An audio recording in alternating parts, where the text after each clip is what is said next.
નમસ્કાર મારા વહાલા વિદ્યાર્થી મિત્રો, મેથ્સ એન્ડ ઇંગ્લિશ યુટ્યુબ ચેનલમાં આપ સૌનું હાર્દિક સ્વાગત છે. વહાલા બાળકો, હજી સુધી તમે આપણી યુટ્યુબ ચેનલ મેથ્સ એન્ડ ઇંગ્લિશને સબસ્ક્રાઇબ ના કરી હોય તો જલ્દી સબસ્ક્રાઇબ કરો અને વિડીયોને લાઇક કરવાનું ભૂલશો નહીં.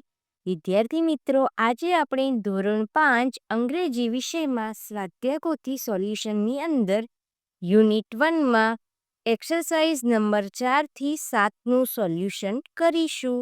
સૌપ્રથમ એક્સરસાઇઝ નંબર 4 જોઈએ. કૌંસમાંથી યોગ્ય શબ્દો પસંદ કરીને ખાલી જગ્યા પૂરો.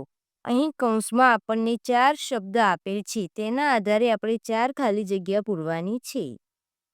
Number 1, when you get gifts you feel.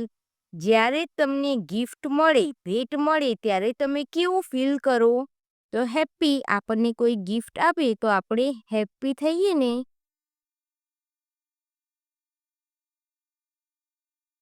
Number 2, when you go to a temple you feel. જ્યારે તમે મંદિર જાઓ ત્યારે તમે કેવું ફીલ કરો? તો મંદિર જઈએ ત્યારે આપણને શાંતિ મળે એકદમ, એટલે અહીં આવશે કામ. Number 3, when you have lots of work you feel. જ્યારે તમારી પાસે ઘણું બધું કામ આવી જાય ત્યારે તમે કેવું ફીલ કરો? ચિંતા, એટલે કે વરીડ.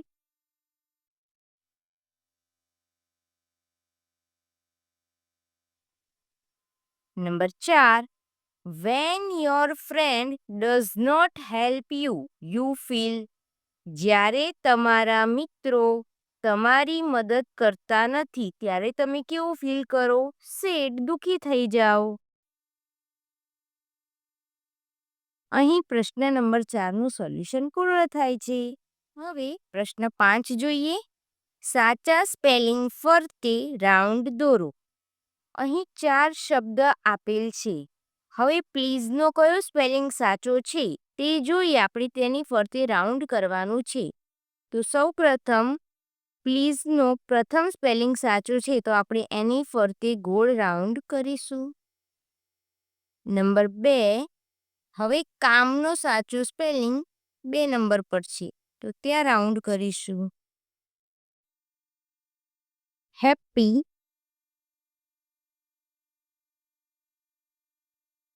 cheerful,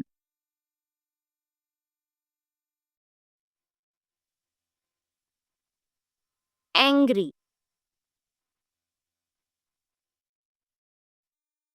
હવે પ્રશ્ન નંબર 6 જોઈએ. દરેક શબ્દ જૂથમાં બંધ બેસતો ન હોય તેવા શબ્દ ફરતે રાઉન્ડ દોરો.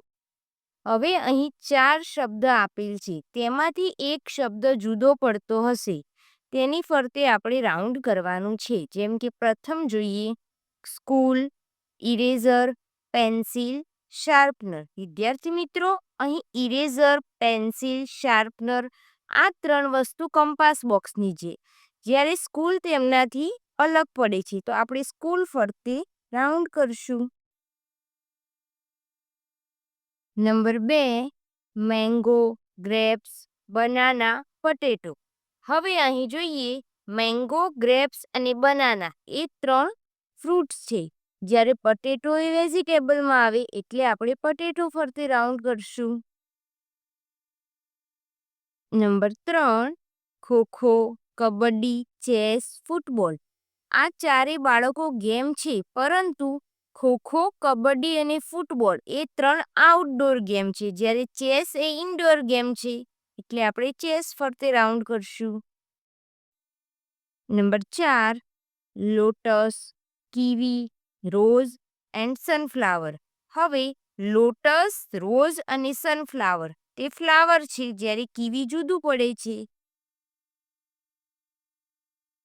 Number 5, peacock, dove, sparrow, hedgehog. અહીં પીકોક, ડવ અને સ્પેરો એ ત્રણેય પક્ષી છે, હેજહોગ અલગ પડે છે. હવે પ્રશ્ન નંબર 7 જોઈએ. કૌંસમાં આપેલા શબ્દોનો ઉપયોગ કરીને 5 થી 7 વાક્યોમાં ચિત્રનું વર્ણન કરો. બાળકો, આપણે આ ચિત્રનું વર્ણન કરવાનું છે. કૌંસમાં આપેલ શબ્દોની મદદથી ચિત્રનું અવલોકન કરીને 5 થી 7 વાક્ય લખવાના છે. This is a picture of a garden. અહીં બાળકો આપણને કૌંસમાં અ ગાર્ડન શબ્દ આપેલ છે, તે માટે આપણે અહીં આ પિક્ચર ગાર્ડનનું છે તેવો ઉલ્લેખ કર્યો છે. તમે પાર્કનું પણ લખી શકો છો. Many children are playing in the garden. ઘણા બધા બાળકો રમી રહ્યા છે. One boy is riding a skateboard. અહીં એક છોકરો છે તે સ્કેટબોર્ડ પર રાઇડ કરી રહ્યો છે. One boy is sitting on a swing. એક છોકરો હિંચકા પર બેઠો છે. There are big trees in the garden. ઘણા બધા મોટા ઝાડ છે ગાર્ડનમાં. A boy is coming down the slide happily. આ જે છોકરો છે તે સ્લાઇડ પરથી હેપીલી આવ્યો છે. Some children are playing with a football. કેટલાક બાળકો ફૂટબોલ સાથે રમી રહ્યા છે. All the children look very happy. તમે જોઈ શકો છો કે ચિત્રમાં બધા જ બાળકો ખૂબ જ ખુશ દેખાઈ રહ્યા છે. હવે ચિત્ર નંબર 2નો અભ્યાસ કરી અહીં આપેલ પોઈન્ટના આધારે આપણે 5 થી 7 વાક્ય લખવાના છે. સૌ પ્રથમ જોઈએ. This is a picture of park.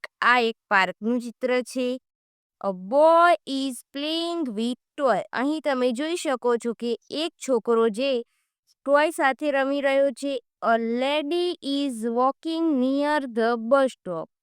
અહીં જે લેડી છે તે બસ સ્ટોપ તરફ જઈ રહી છે. A green car is going on the road. જે લીલા રંગની કાર છે તે રોડ પર જાય છે. A plane is flying high in the sky.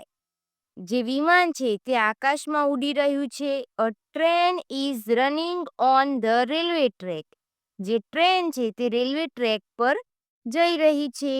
2 yards are floating in the water. અહીં જોઈ શકો છો. A brown bird and a squirrel are sitting on the tree. વિદ્યાર્થી મિત્રો, અહીં એક્સરસાઇઝ નંબર 4 થી એક્સરસાઇઝ નંબર 7નું સંપૂર્ણ સોલ્યુશન પૂર્ણ થાય છે. વિડીયો ગમ્યો હોય તો તેને લાઈક કરો, તમારા મિત્રો સુધી શેર કરો. આવા અવનવા ઉપયોગી વિડીયો જોવા માટે આપણી YouTube channel maths and English સાથે જોડાયેલા રહો. મળીએ એક નવા વિડીયો સાથે. ધન્યવાદ.